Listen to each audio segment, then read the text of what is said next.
All right, ladies and gentlemen, joining me on the line as he does every Friday on the show. He is a writer for, I don't even know what your official title is at Cinemablend, Mike Reyes. What is it? Technically, it is senior movie contributor, but I obviously write about streaming and TV and anything that catches my fancy, and we're versed in. That's your official title, huh? Yes. I like it. Anyways, Mike Reyes is here. Hey, Mike, how we doing this week? Well, can you recite my title again? Nope. Not a chance. Exactly. Senior movie contributor. Yes, there you go. All my gosh. I was just doing that. I was just messing with you, but thank you very much. I am doing well. How about yourself? I'm hanging in there. We had a very long talk about World of Warcraft off the air. There are only certain people you can geek out to about certain things that happen in the world. Imagine having your best night at Vegas in a long time, and that's what happened to me on World of Warcraft for all the normies out there. Yeah. Just from what you were telling me, that is exactly what you had found with, just a wonderful new weapon and new responsibilities, something I'm sure you will not abuse at all. I have access. Hold on a second. I got to find it real quick because I have access to create an event horizon to zap your enemies into the netherworld, and Sam Neill welcomes their souls to hell. I have the ability to manifest a quasar which orbits my target, blasting it with cosmic damage, and then it stabilizes, creating an event horizon. Anyways, Mike Reyes from... I feel like if you say that whole spiel in Rick Moranis' voice, it's like when Lewis is possessed by Gozer or possessed by Vince Cortho, I think it was, in Ghostbusters. Yeah. Well, I have access to a weapon that can create a quasar and shoot cosmic damage against my foes. Yes, have some.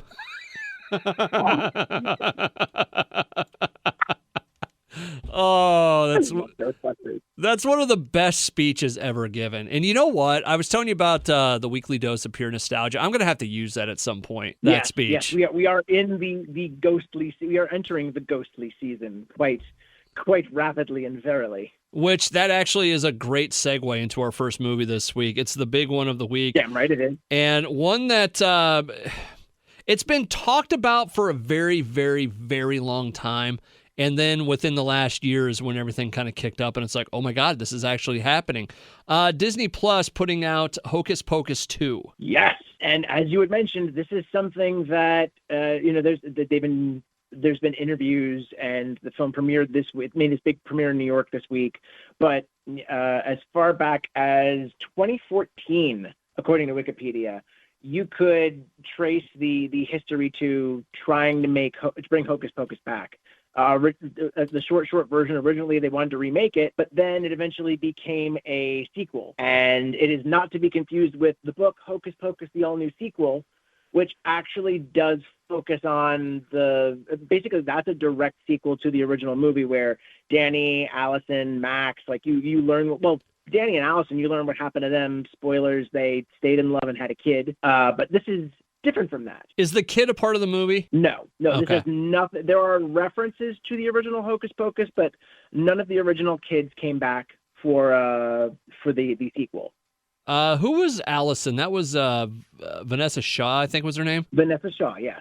I had the biggest crush on her growing up. How did I know you were going to say that? Absolutely just a giant crush on her. Vanessa. And also, how could you not? Vanessa, if you're listening, I was possibly madly in love with you at a certain point. Vanessa, if you're listening, I'm really sorry that my co-host is going in on this. Please don't let it reflect on me in any way. But it's not like I stalked her or followed her around or sent her a jar of blood or something. I'm just saying I was... What? When would that movie come out? Big in a grave. 1993. I was 12 years old. And I was in love. I was in love. Dig in a grave for yourself. I don't think I was. Bum.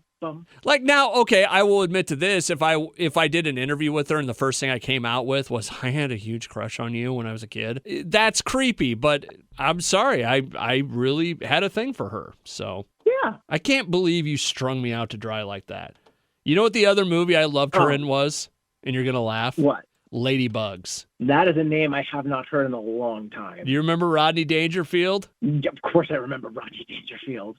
Jonathan Brandis was in there, I believe. Vanessa. Yeah. No, I remember it. I remember seeing it as a kid. It's been a while since I've seen that film and heard that name. Anyway, Hocus Pocus 2, new cast of characters, but the same old Sanderson sisters, and you've got Bette Midler, Sarah Jessica Parker, and Kathy and Jimmy back. This time you have a new trio of girls played by Whitney Peake, Lelia Buckingham, and Belita Escobedo, who have more than a passing interest in witchcraft. And through some magical dealings, the Sandersons are back yet again to run amok in good old Salem, Massachusetts. Amok.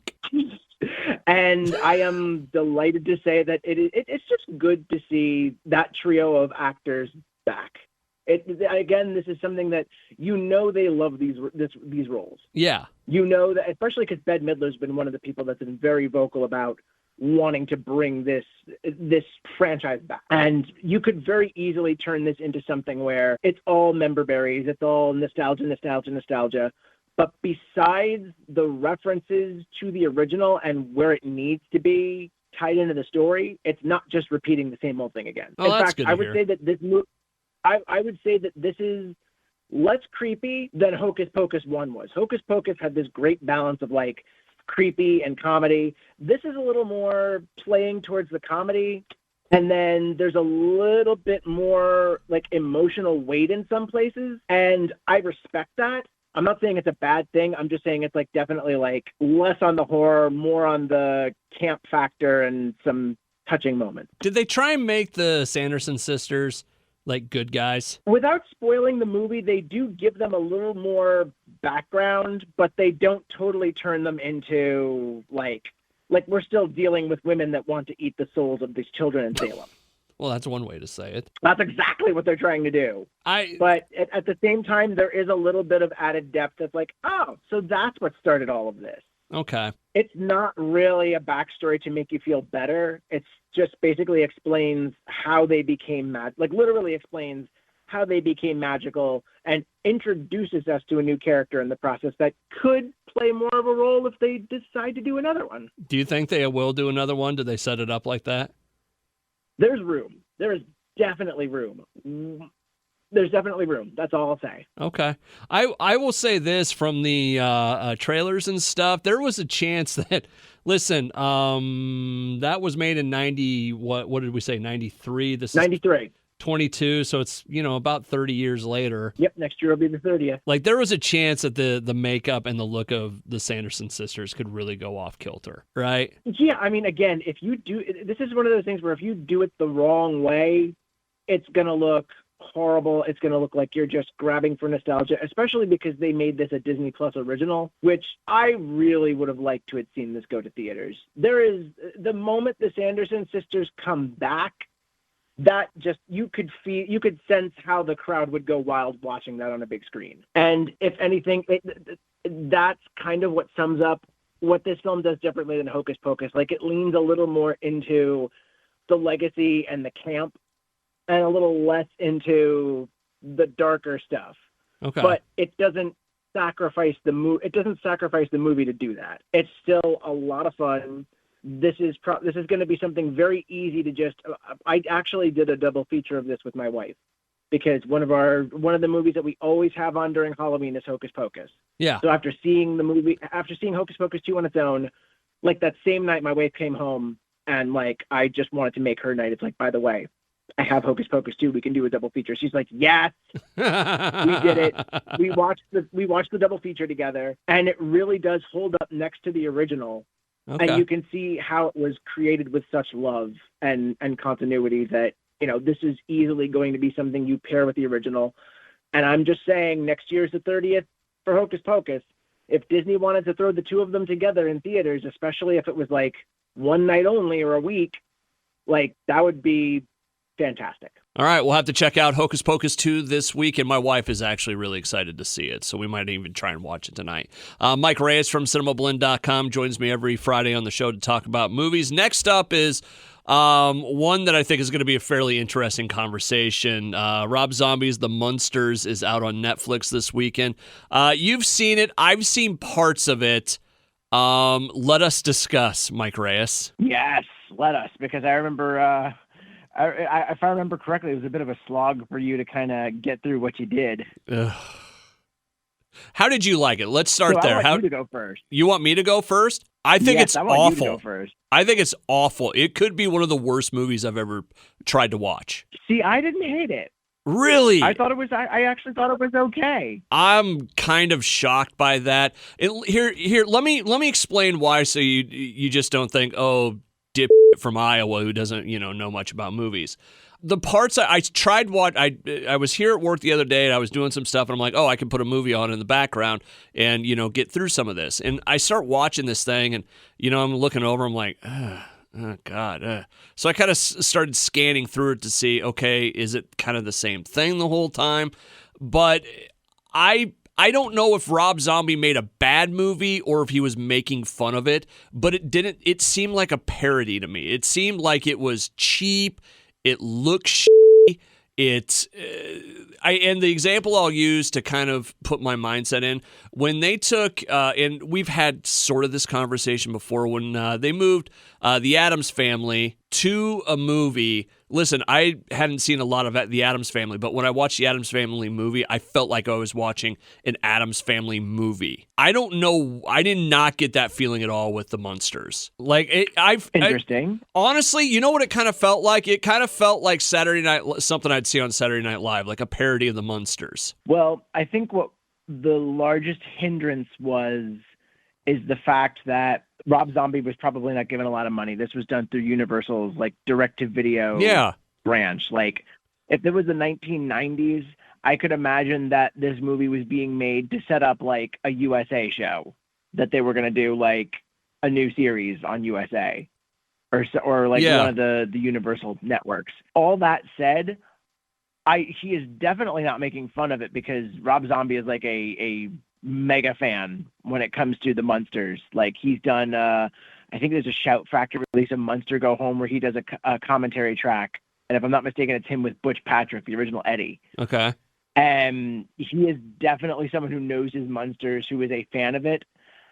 I see what he's going for with this, and the reason I don't hate it is because I think it is like okay, goofy fun. Like, is it the best movie in the world? No. Did Rob Zombie get screwed on the budget? I certainly think he did. But at the same time, I see his love for the Munsters in this, and I like with the sped up footage and the double takes. Like, there's elements of Zombie that make their way in here. Like Herman's sort of nightclub act felt kind of weird, but I actually I kind of enjoyed this. Like, there's some decent little, soft chuckles, and there's a big amount of love that has gone into this. I don't know. Richard Brake is a guy that Rob Zombie's been working with a lot lately. Listeners may know him as the Imperial officer who kind of gets on Bill Burr's nerves in that episode of The Mandalorian. I loved his character. I think it was Dr. Rathbone, where he's doing like this sort of Vincent Price impression of like the more eccentric characters that Vincent Price would play, and he's there with Jorge Garcia from Lost, and they pull a young Frankenstein when it comes to Herman. Yes, to Herman. And I even thought that Sherry Moon Zombie did a pretty decent job of mimicking Yvonne DiCarlo to a certain extent. I didn't hate her. Not wanting to do a 1-for-1 impression. No, I didn't hate her. I didn't hate Grandpa. Oh no, Daniel Roebuck was pretty good as Grandpa. Even Jeff, I think it's Jeff Daniel Phillips, I think is the actor's name, who plays Herman. I thought he actually did a pretty decent job, because look, I think he was the worst part of it. You're not going to be Fred Gwynn. That is an act that is, everyone should have known that. I think everybody knew on this that it's like, we're not going to be the Munsters, because that's just, you can't. But their version of it wasn't bad. And I think it's a decent enough movie. It's on Netflix right now. I think it's decent if you throw it on at like a Halloween party and maybe just have a decent laugh. I mean, I'd like to. I mean, I would really like to see them maybe try again, like because obviously they build this as a sequel of to a sequel of some sort. You said And I think it something would be really fun yesterday. if they. Give me 1 second. You said something yesterday that because I think Herman Munster was the worst part of this because of the makeup and the costume. But you said something yesterday where they wouldn't let him shoot it in black and white. And I think that may be part of my issue with it because I see like you see Grandpa's costume and it looks pretty good. You look at Sherry Moon's costume, it looks pretty good. Herman looks cheap. He looks like they ran out of money, went to Spirit Halloween, got something, and that was it. I mean, I really can't speak to that, but I can speak to the fact that, yeah, again, in interviews he's done recently, Rob Zombie said they wouldn't let him shoot in black and white. And I think that's part of why he amped up the color. Besides the fact that it's Rob Zombie, he loves to do, big colors and psychedelic freak out stuff when he's able to. But also, I think that was, and if I'm wrong here or if I'm right, Mr. Zombie, please correct me. I think his sneaky way of making sure people could watch it in black and white was to amp up the color, because that's what they used to do back in filming days of filming black and white. You would have like these ridiculous colors that when you film it in black and white, it looks good. Yeah.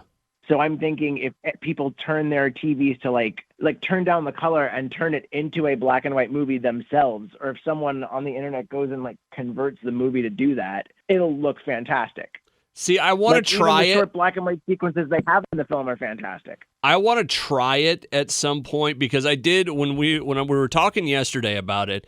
I did take that into consideration because that is the part that takes me out of it the most is Herman Munster. But overall, I'm sorry, man. There was little about this movie that I thought was awesome. I mean, it still could have used some work and some actual money and studio support behind it. Again, direct-to-video movie. Universal has, Universal and Warner Brothers and used to do so many of these. Disney too, where it was like, oh, we're going to do a sequel to this movie, or we're going to lead up to this TV show with like a movie. Yeah. But it was all from the same division where they didn't have that much of a budget. I will say though, part of why I think this way is because just a short plug for the other podcast I'm on, Overdue Rentals, with my friend Matthew Schuckman. We had Zach Cooperstein, who's the director of photography for Barbarian, which is out in theaters right now. Uh-huh. He worked in a movie called The Eyes of My Mother, and it's a modern film done in black and white. And he helped clue me in, or helped remind me of the fact that, yeah, the black and white movies tend to have ridiculous colors on set because that's what shows up best when you go through the black and white process. Yeah. No, I have no doubt that there's a lot of work that goes into making a good black and white movie. But man, you know what the other thing about this is? Cheesy can be fun, or cheesy can be really horrible, and I think they went really horrible on it. I didn't think this was a cool movie. I'll agree to disagree. I thought it was decent. Like I said, could it be better? Yeah, but I don't think it was the dumpster fire that the internet is dogpiling on and is assuming this film is. Maybe you're the weird one here, Mike Reyes. That's obvious. Mike if Reyes. You didn't know that by now, I'm very surprised. Mike Reyes from Cinemablend.com joining me on the line to talk about movies. There are a ton of movies out this week. And what were you saying? Smile is out. Spirit Halloween. I want to see Smile so bad because I've had friends that are very into that movie. And also, have you seen the viral marketing stunt they pulled off lately? Is it the baseball thing? It was baseball. It was the Today Show. Like, the whole thing was, for those of you who haven't heard about this, Paramount has this horror movie out called Smile. And it sounds like it's kind of like a thought virus sort of thing where, like, if you see come into or The Ring, like you come into contact with someone who has the smile, no one lasts longer than 7 days. So as part of their viral marketing campaign, Paramount has hired people with these like neon green t-shirts that say Smile.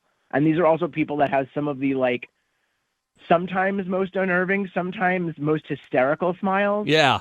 Because there's been some really funny ones and also some disturbing ones. But they've gone to things like ball games. There was someone behind Al Roker during the Today Show one day, and they're wearing those shirts and wearing their smiles. See, I love that stuff. It's so clever.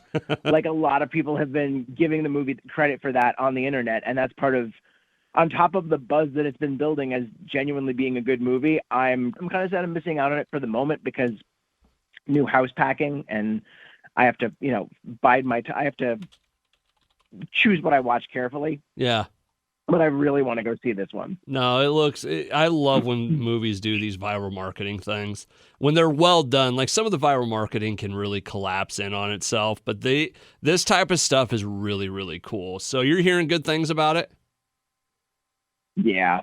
Also, as far as good viral marketing goes, I still remember The Dark Knight and what they did for that movie. Like the whole internet goose chase and all the alternate reality games, like that and Tron Legacy are two of the best that we've ever gotten. What was the Tron Legacy stuff, real quick? There was, so Tron Legacy was probably, I would say that might have been even bigger than The Dark Knight, because the whole thing was, it started with the test footage that they did where it showed, Clue was a bad guy.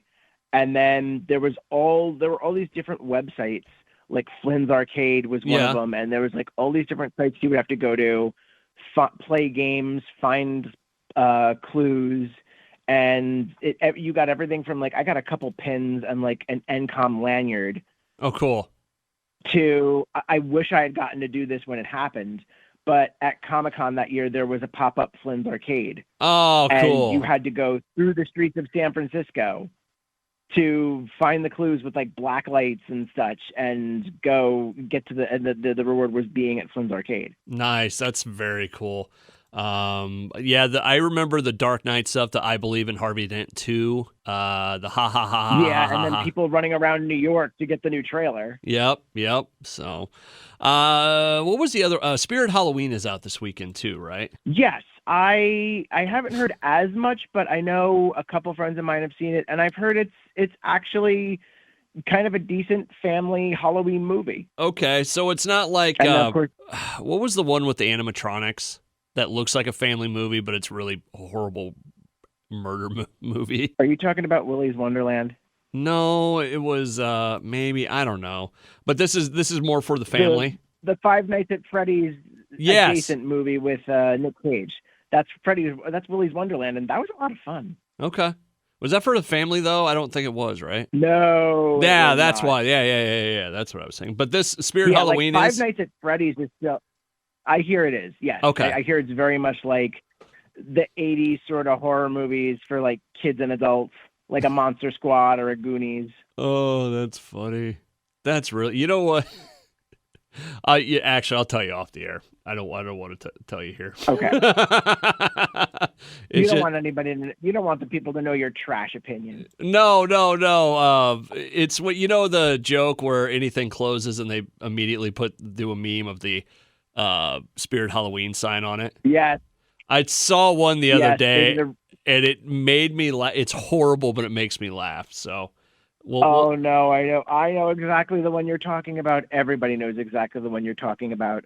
So I'm going to counter by saying that there's also been a really funny one where once they announced that, Phantom of the Opera is closing on Broadway after being open for 35 years, someone photoshopped the marquee and put the Spirit Halloween and they're like, damn, they quick. That's really funny. I like the ones. So there usually is a good one every year, but there'll be some real big football upset or something. So then they'll have a picture of the stadium with the Spirit Halloween on it after the loss. So seriously, you know what? Spirit Halloween should buy into a studio sponsorship, even if it's just for a year. Oh, it'd be awesome. Because football season is around that time. Yeah. And why not? That's actually really funny. No, I have to take my kid to Spirit Halloween a lot. Really? Why is that? Because he loves Halloween. We go and we walk around, we look at all the costumes and the animatronics and stuff. Around here, I don't know what it's like over there, but here, like, it's an adventure to go to Spirit Halloween.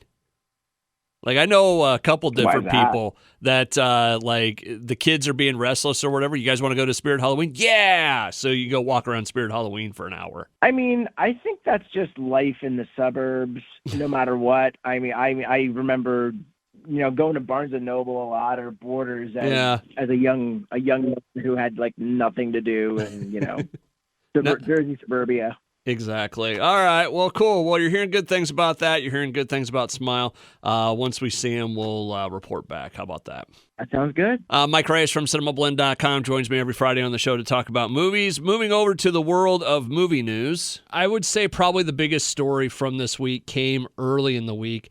Ryan Reynolds put out a video, and it was about Deadpool 3, and we've got a huge freaking announcement of it that the one and only Hugh Jackman's coming back. He's going to be Wolverine in the thing. That's insane. Hugh Jackman? Huh? Hello? Yeah. Did that not land? I said Hugh Jackman. Oh, I thought I said it wrong. early. I thought I said it wrong for a second. I'm like, did I say his name wrong? Because I did for a second. What I'm like, it is Hugh Jackman. Because I'm horrible with names. So okay. Anyways, yes, Mike Reyes. Anyways, yeah, but we got the so they put out the couple trailers, video. They weren't really trailers. They were just getting everybody used to the idea that Hugh is coming back and Wolverine is going to be a part of the MCU. Yeah.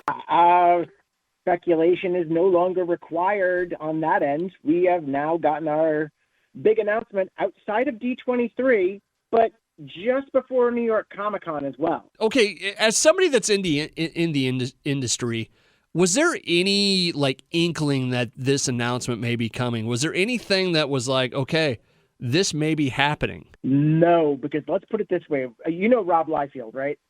Or Liefeld. He's a big name in like comics, especially Marvel. Yeah. The name rings a bell. I couldn't place him, but He apparently didn't know about this until 2 weeks ago. wow. There were no inklings because D23 was supposed to be like the end all know all, like, oh, here's what we're supposed to know about. And everyone thought that's where we were going to know about the next phases. That's where all the Henry Cavill rumors were going to come out. Like, this was supposed to be, that was the big time. Didn't really pan out that way. And I think this just kind of caught people off guard because, again, no announcement at D23. However, I wouldn't be surprised if at least a couple people in the room pegged out that maybe Hugh Jackman ending The Music Man was a sign that he was moving on to another project. Okay. And some people might have guessed, like, yeah, that's probably the next move. But no, this was like pretty surprising. I mean, it really, really is. This is one of the, God, you go back to the original story behind the Deadpool stuff where it was like the fans wanted they saw that that clip that accidentally made its way onto the web. Yeah. And then it, becomes, it's a fan movement thing. It's a fantastic movie. It's probably one of the better superhero movies out there. The second one comes out a little bit bigger budget, maybe not quite as a hit as that first one. But, man, there was no other way to go with Deadpool 3. There was no other way to go. I don't know. There might have been another way to go, but see, as much as people like to talk things up, they don't always have to happen.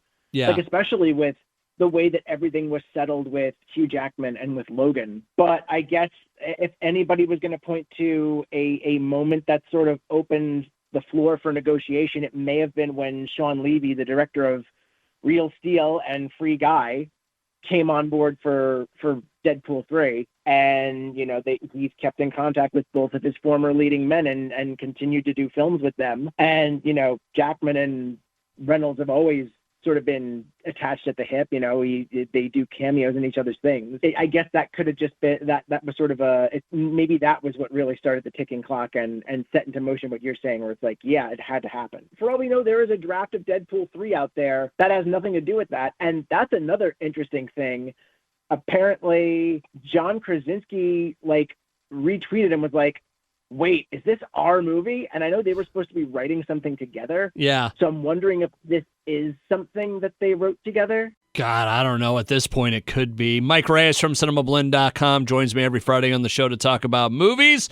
I think we'll end it there this week. Mike, are you moving this weekend? Not this weekend.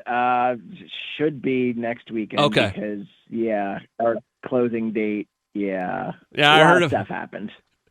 Everybody had a different day in mind, didn't they? Yeah, and apparently the day that we landed on is next Friday, which is only 4 days before we have to be out of the apartment. So now we're scrambling around, which is why I don't have as much time for movies right now, unfortunately. You should be fine. Just garbage bags. That's all I'm going to say. Sure. All right, Mike. Good luck with it this week, and we'll see you later, okay? Thank you, sir. Have a good one.